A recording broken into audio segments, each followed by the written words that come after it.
Yes? Josh? Oh, hi, Josh. Is your mommy or daddy home? No. Oh, so you're there by yourself, huh? Yeah. Well, what are you doing, Josh? Watching TV. Well, Josh, I just bought some ice cream. What do you say I bring it over? Excuse me. Hi. Look, can you help me? My dog's run away, and I know he's around here somewhere, and I sure could use some help. Terrific. Laura, you really are gorgeous. Let's try one to the other side. Go ahead.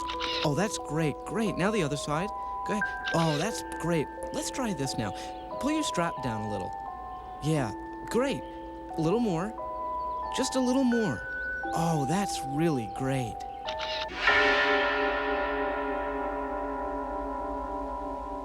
Hello, I'm Daniel J. Travanti. In the last few years, we've been bombarded by stories of children who are victims. Missing children, abused children, children who've been sexually molested. These stories send out a powerful message about the real dangers our children face. The statistics are staggering. In the United States each year, some 200 bodies of children are found and remain unidentified. Thousands of children are criminally abducted. Each year, there are at least 200,000 reports of child sexual abuse. The time has come to replace fear with power. It's time to replace milk carton pictures and violent headlines with pictures of children who are safe and happy. Children who can simply get on with the business of growing up. Let's start with the basics. Remember those words of warning you heard as a child? Stay away from strangers? Well, it's good advice, but it's not good enough. To raise a street-smart child, you have to go a step further. Does your child know what a stranger is? What a stranger does? The fact is, most children just don't know. They think a stranger is someone threatening and evil. The problem with telling your children, don't talk to strangers, is that the bad guys don't always look bad.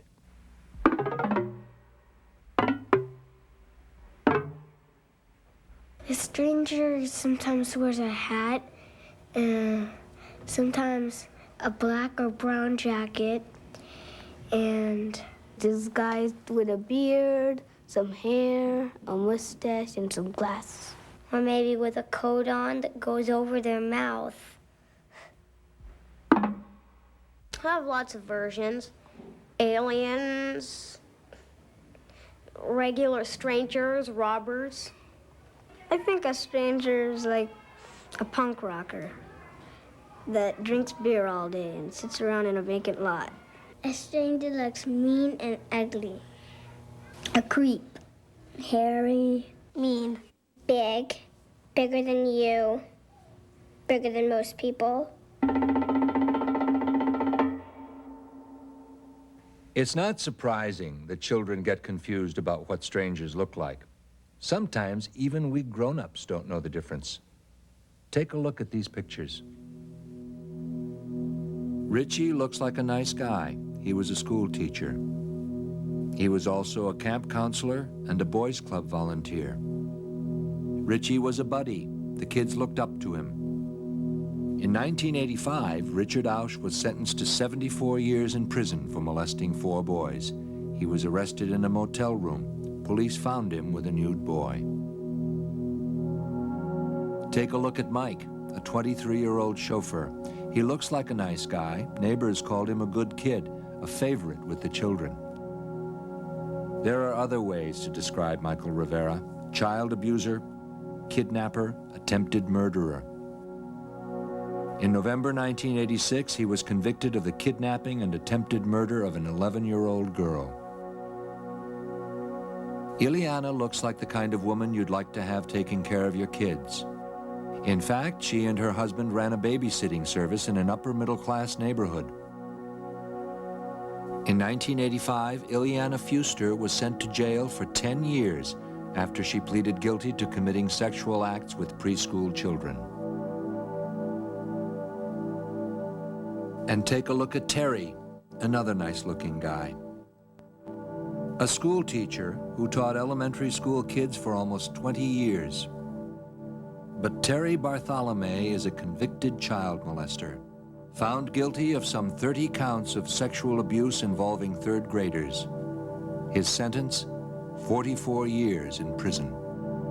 Finally, take a look at Joe, a model citizen, a respected businessman, president of the local Kiwanis Club.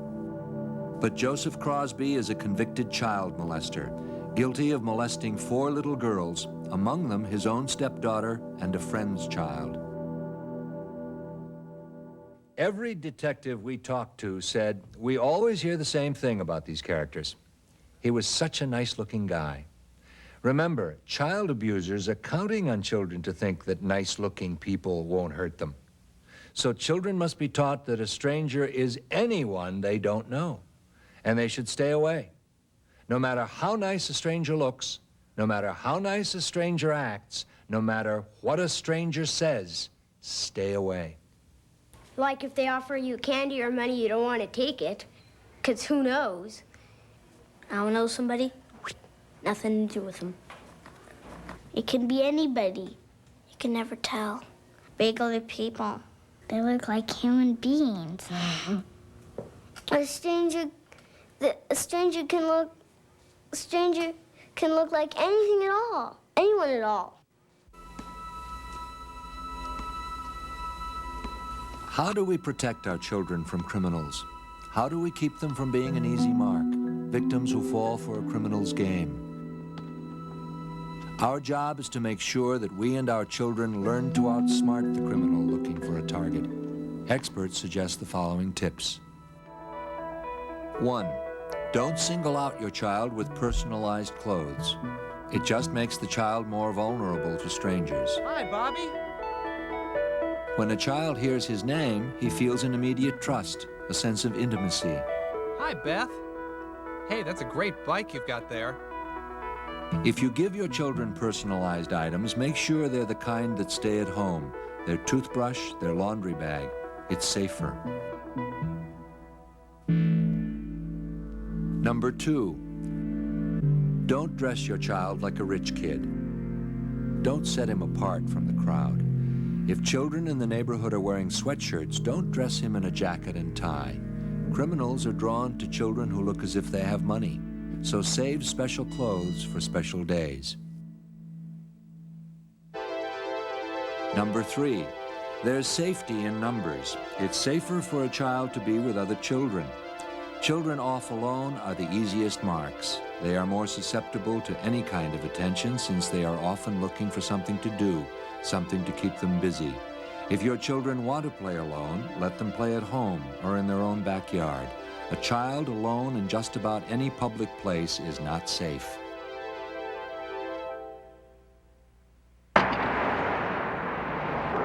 Number 4, there is no correct age to let a child out alone, but preschoolers 6 and under are too young in anybody's book. Before your child is ready to go out alone, he or she should have learned the safe places along any route.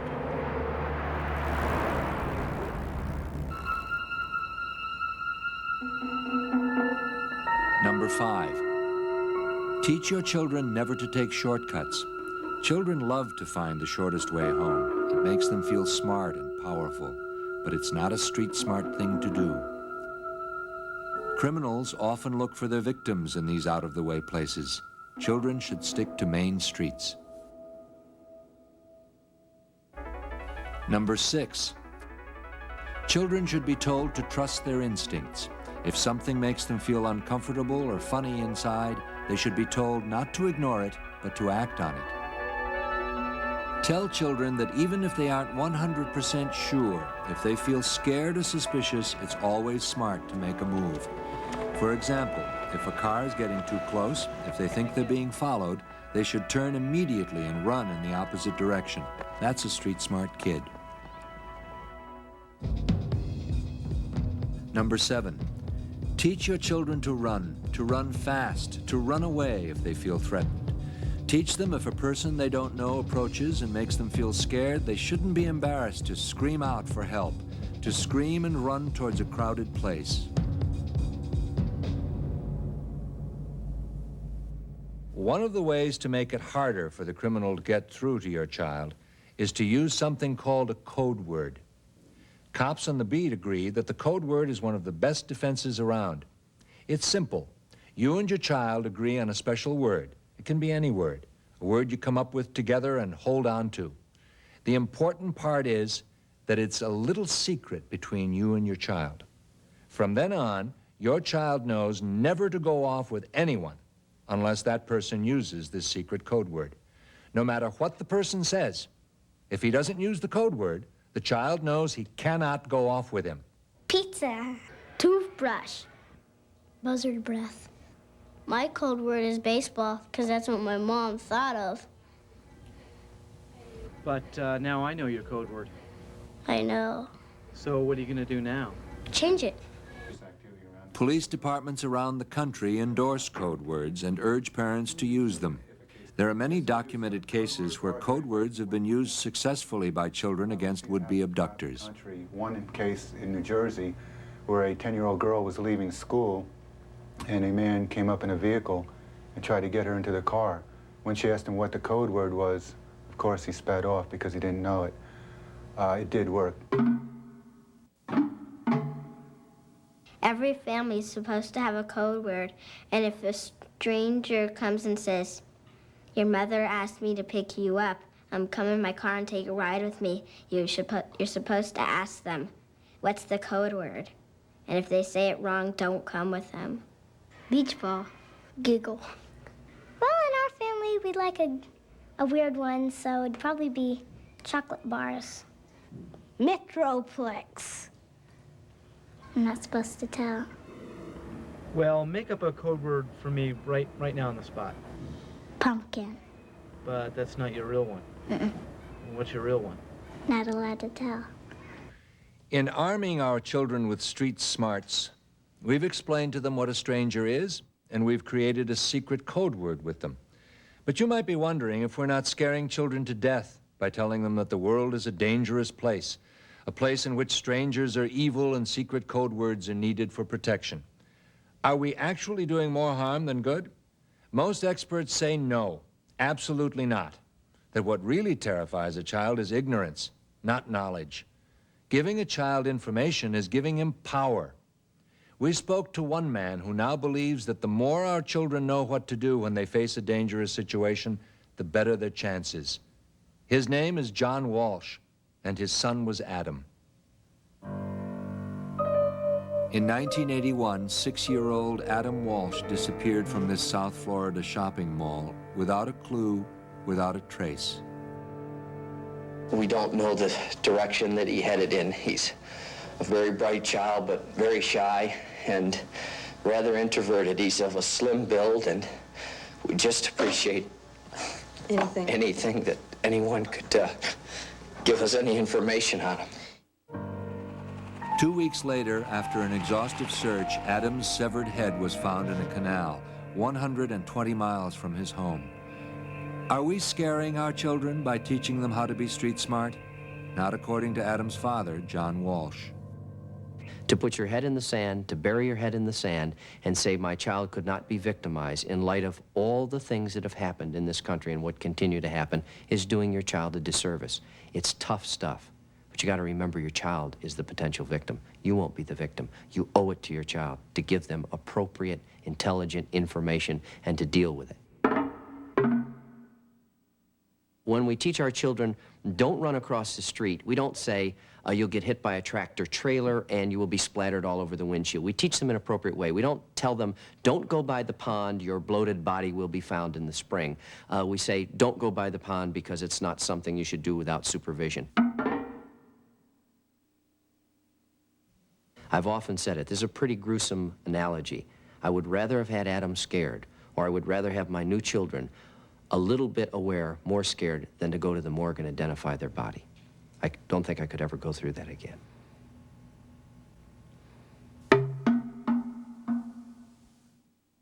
Eeps, ops, oops, crocodilian, curve flops. To make our children street smart, we have to give them honest information about the world they live in, truthful information. But do we also need to give them power, real power, physical power?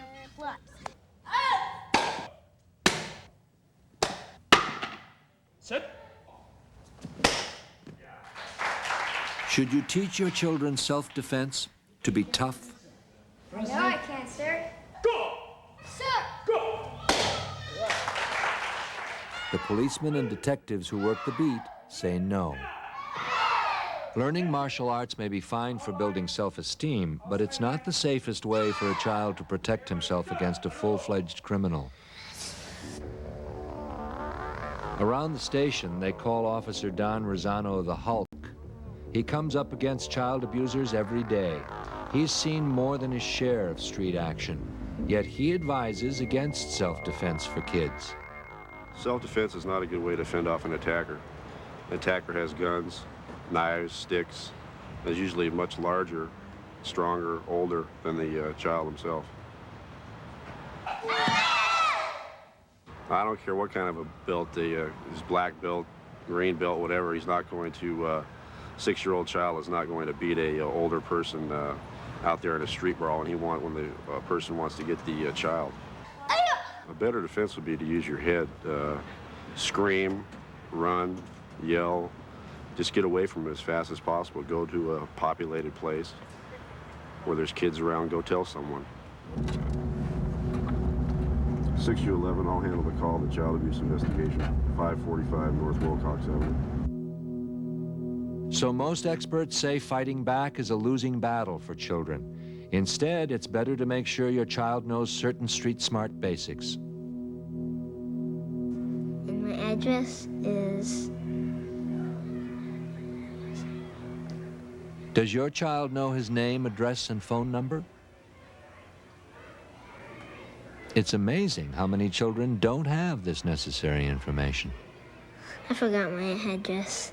5928 5928 594 592 22321.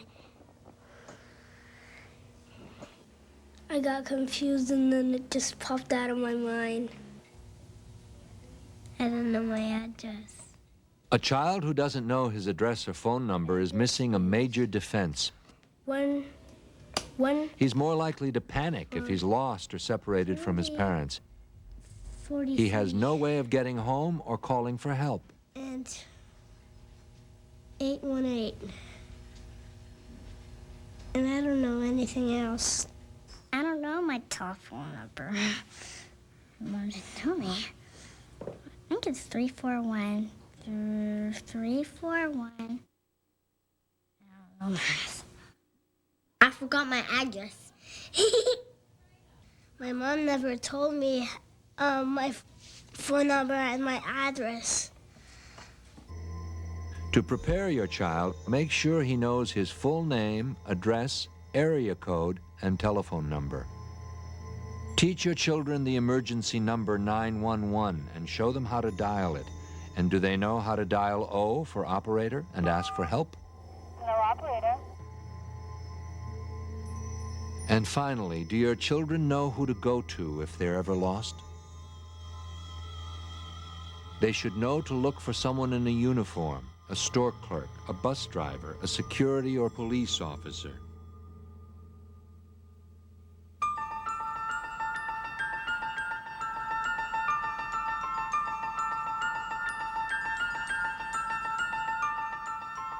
There are people out there who prey on children. Who are these people? What does someone who wants to hurt your child look for? Why does he pick certain children as victims and leave others alone? Criminals rarely strike at random. They select children for specific reasons. They look for easy prey. They are careful in their approach. Joseph Henry knows all about approaching children. He's a convicted child molester who admits to sexually molesting at least 22 children.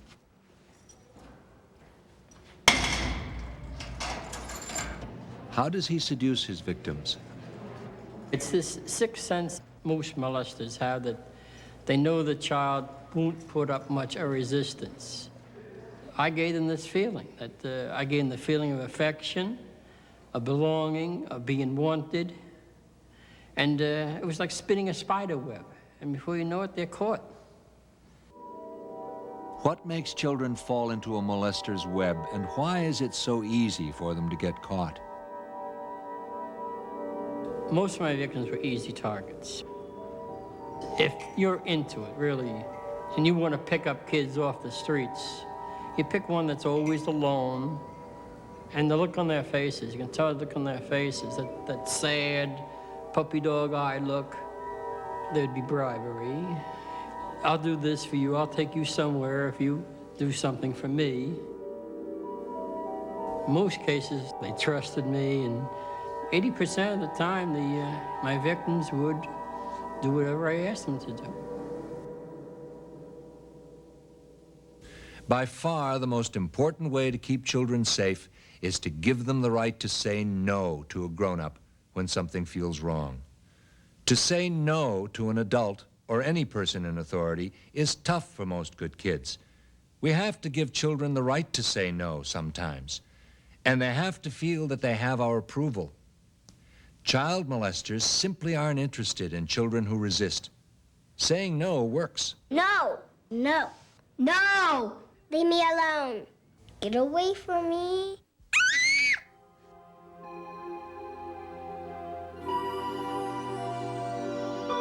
We all want to bring up polite children. But there are times when children shouldn't be perfect little ladies and gentlemen. Adam Walsh was a perfect gentleman. And all Adam's small life, we taught him not to take candy from strangers, all the things that we thought were appropriate. But we also taught him to respect authority figures unequivocally, that he should be a little gentleman. I think if we had put more emphasis on the fact that he had the right to say no, maybe the outcome of his case might have been different. I can only speculate what did or didn't happen to Adam. If he was a victim of violence in the short time he was separated from his mother and grabbed, then there would have been no way to educate Adam. But if he was a victim of a lure, which most children are, an adult telling them some fictitious story and they believing that bigger person, then maybe Adam's situation might have been different. He might have been alive today if he wasn't such a little gentleman.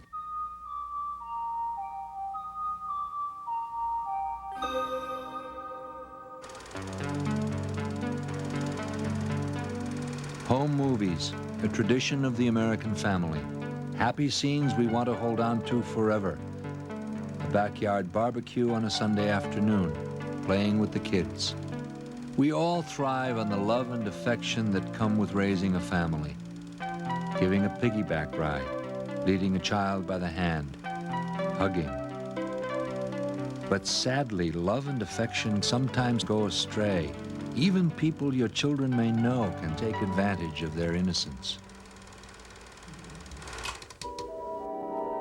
One of the most shocking facts about sexual abuse is that in over 70% of the cases, it happens with someone the child knows well and that the family trusts.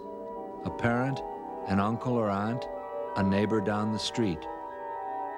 To help prevent abuse, street-smart parents must help their children feel comfortable about their bodies so that they can tell you if someone is touching them in the wrong place as easily as they could tell you about a scraped knee.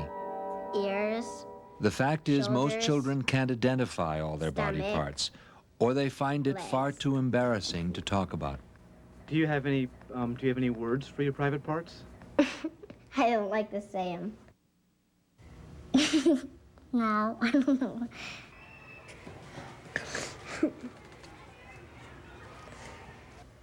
Your head. Your eye. Your nose. Your mouth. Your shoulder. Your... Even children presented with anatomically correct dolls, the type police use in sexual abuse cases, find genitals difficult to talk about. What is that?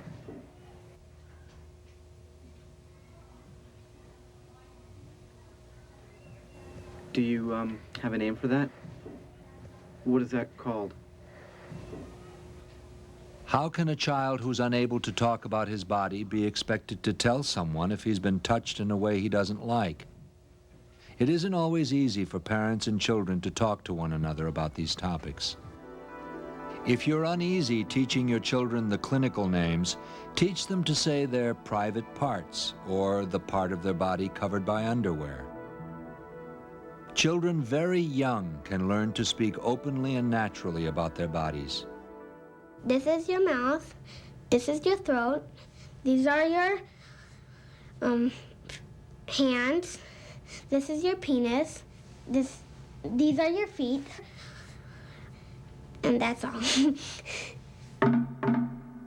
It's only when children are comfortable talking about all the parts of their bodies that they can distinguish between something called good touch and bad touch and tell you about it. Okay. Now, there's a difference between good touching and bad touching. Now, good touch. Now, there's. Now, wait a minute. I think I've got it. Now, good touching is touches like when the doctor is examining you or when your parents are adjusting you. Like, those are good touches. But a bad touch is something like when someone you know or you don't know is touching in your private parts. Children who know the difference between good touch and bad touch can recognize sexual abuse. Good touching is like shaking hands or something. They understand that good touch is being touched or held in a way that feels good and feels right. It's touching your child wants. Somebody kisses you on the cheek like your mother or your father. But bad touching is like when somebody touches you like in a private part. Bad touch is just that. It doesn't feel good. It makes a child feel uncomfortable. They feel something is wrong. Now, bad touch is when it feels weird. Some kids are conned into doing it by adults. So the adults do it to them, and after a while they think about it and they feel that touch and they go, I don't think this was such a good idea. Children are compassionate and affectionate. They often feel the natural desire to give love and affection. Parents should encourage this, but forcing a child to give affection is not a good idea. How many times have you said to your child, you must kiss Grandma goodbye, you must hug your uncle, you must give Aunt Sally a kiss for that lovely birthday present? That's forcing your child to give physical affection, and it's not a good idea. It sends out a message to a child that forced physical contact is acceptable to you. And to a child, that could mean that it's all right with you if someone is touching him and he doesn't want it. My mommy makes me kiss my uncle, but I don't want to. But he never got me. I didn't get him. I ran upstairs. Street-smart kids need street-smart parents. Remember the old saying, it's 10 o'clock. Do you know where your children are? Well, these days it's more important to know who they're with.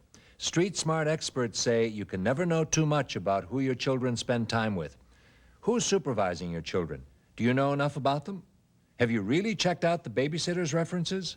Have you talked to someone she worked for? Most people who care for children are perfectly safe and devoted, but you have to check thoroughly.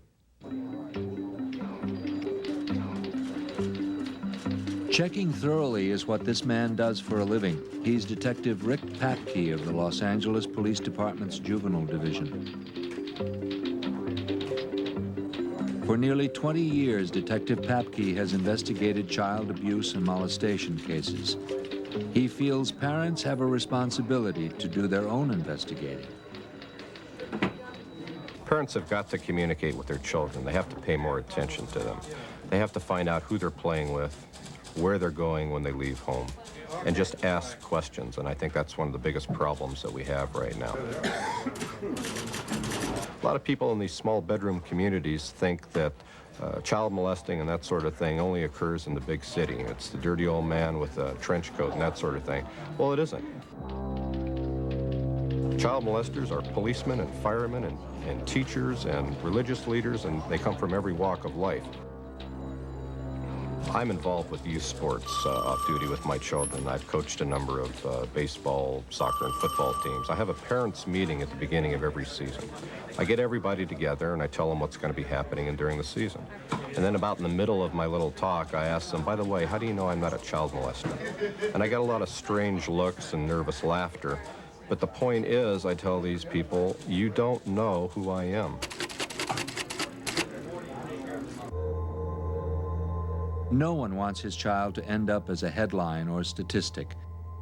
But how can we be sure that the warnings and information we're giving our children are sinking in, that they'll know what to do if they run into danger? If child safety experts agree on one thing, it's that the single most important strategy in raising a street-smart child is in playing what-if games. For example, you say to your child, what if we were at the mall and you got lost? What would you do? These what-if games are really very direct. What you do is ask your child a question about a potentially dangerous situation and then listen to the answer. The game is called What If? The What If game. Who's heard of the What If game? These what-if games are being played in a classroom, but they can be played at home with your kids. There are only a few things to remember. You come up with the question, let your child come up with the answers. Who's going to help me with this what if question that I have? Okay, right here, Alex. What if the phone rings right now? Go ahead and answer it, and I'll be on the other side. The only difference is you don't know me as a police officer. In fact, you don't know me at all. Why don't you go ahead and lift the phone up? Hello? Hello? Who's this? Alex. Alex what? What's your last name, Alex? Augustine. Alex Augustine? Where do you live, Alex Augustine? Tarzana. Tarzan, do you know your address? Yes. Could you tell me, please? 18525. It doesn't matter if your child gets the wrong answer.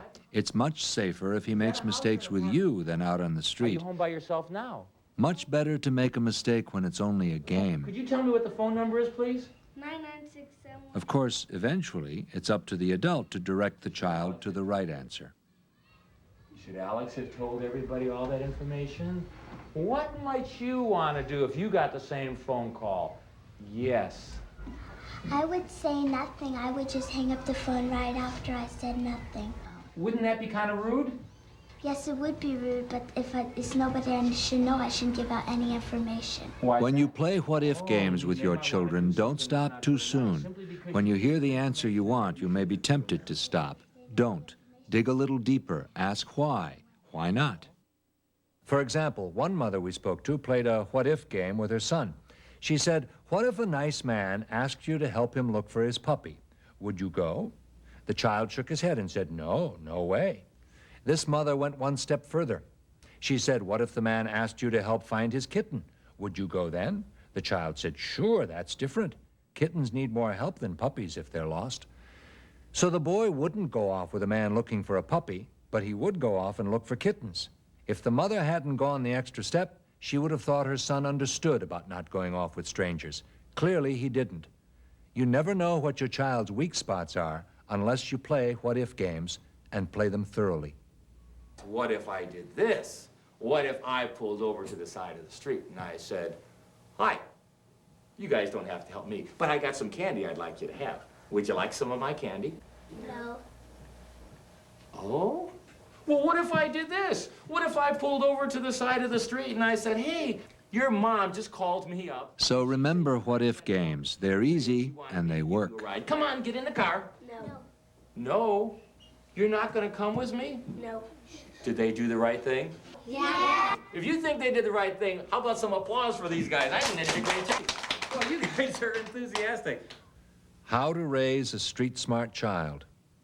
We've covered a lot of ground trying to show you how to do it, and we hope we've armed you with some of the tools you need to help your child survive in this often dangerous world. It's an important job, so let's go over some of the basics. Tip number 1. 911. Make sure your child knows the emergency number 911. 911. And that he knows to dial O for operator and ask for help. Hello, operator.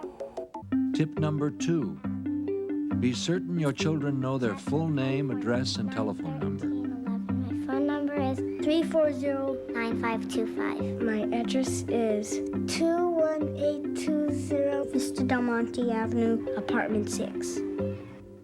Tip number 3. Remember, even adults are fooled by good-looking bad guys. Make sure your child knows what a stranger is and what to do if he's approached by one. Well, I would say no and run away as fast as I can and get help. Tip number 4. Work out a secret code word with your child. It works. For a person to abduct a child, he must first get the child to trust him. One way to stop this is with a code word.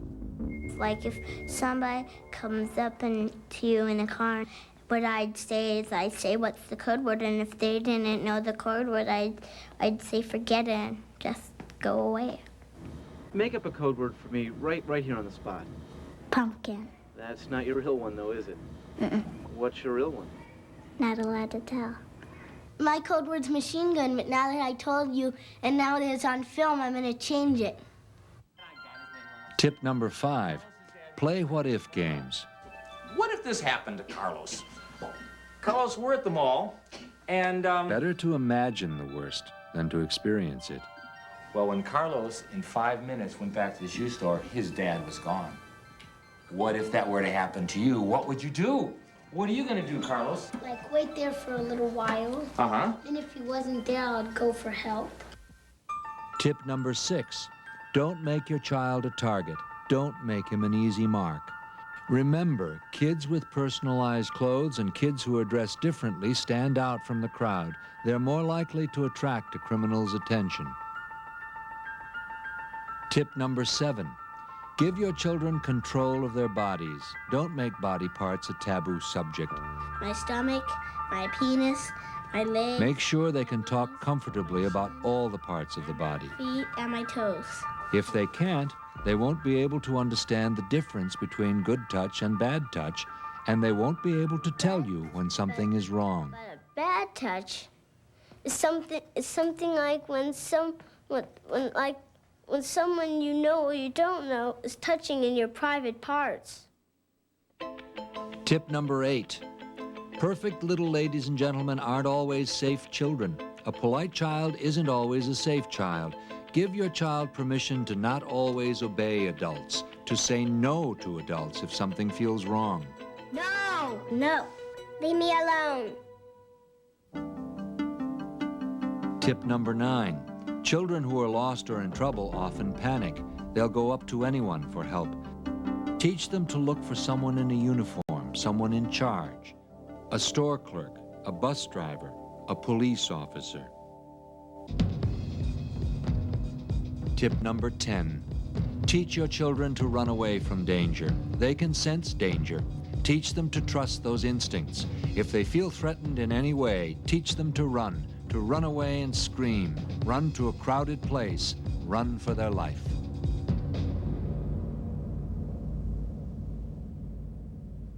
Teaching your child street smarts is the closest we can get to playing it safe in today's world. We may not be able to change the world, but as adults, it's our job to prepare our children for the world as it is. And we can do it. I played John Walsh in the movie Adam. That experience brought me very close to the grief and horror of losing a loved child. Growing up street smart and safe will mean a lot to the children. It will mean a lot to all of us. I'm Daniel J. Travanti. Thank you. This film is dedicated to the memory of Adam Walsh and all victims of child abuse. We would like to thank all the children who appeared in this film, none of whom were victims of child abuse. Street smarts are people that know what to say when a stranger comes up or asks them if they want a lollipop. Just never take it. Just say no. That's a street smart. You never know when a bad stranger, good stranger is gonna pop up. It's like you're eating meat from a pie and fish, and you choke on the bone. You never know when the next bone's gonna pop up.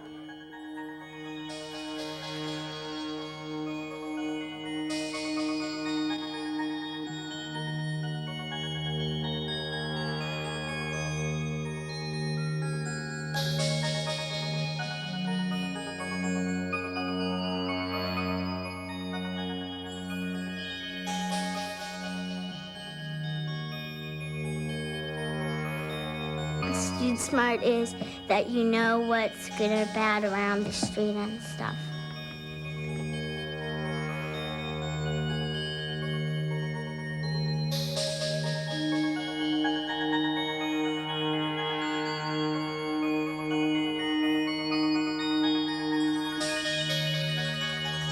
No! No! No! Get away from me!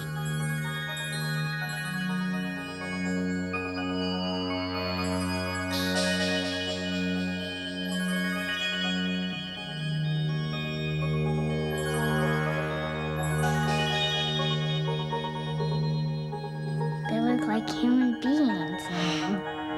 It can be anybody. You're supposed to ask them, what's the code word? And if they say it wrong, don't come with them.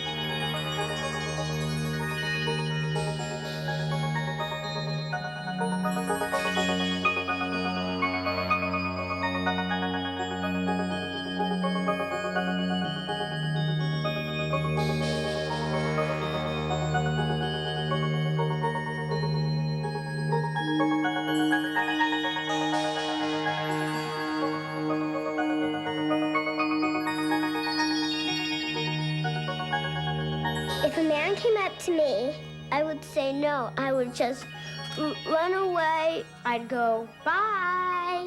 I'm getting out of here. And just keep on walking. That's all. If you wish additional information on child abuse, write to the Adam Walsh Child Resource Center, 1876 North University Drive, Suite 306, Fort Lauderdale, Florida, 33322. Or if you are an abused child, call the National Center for Missing and Exploited Children at 1-800-843-5678.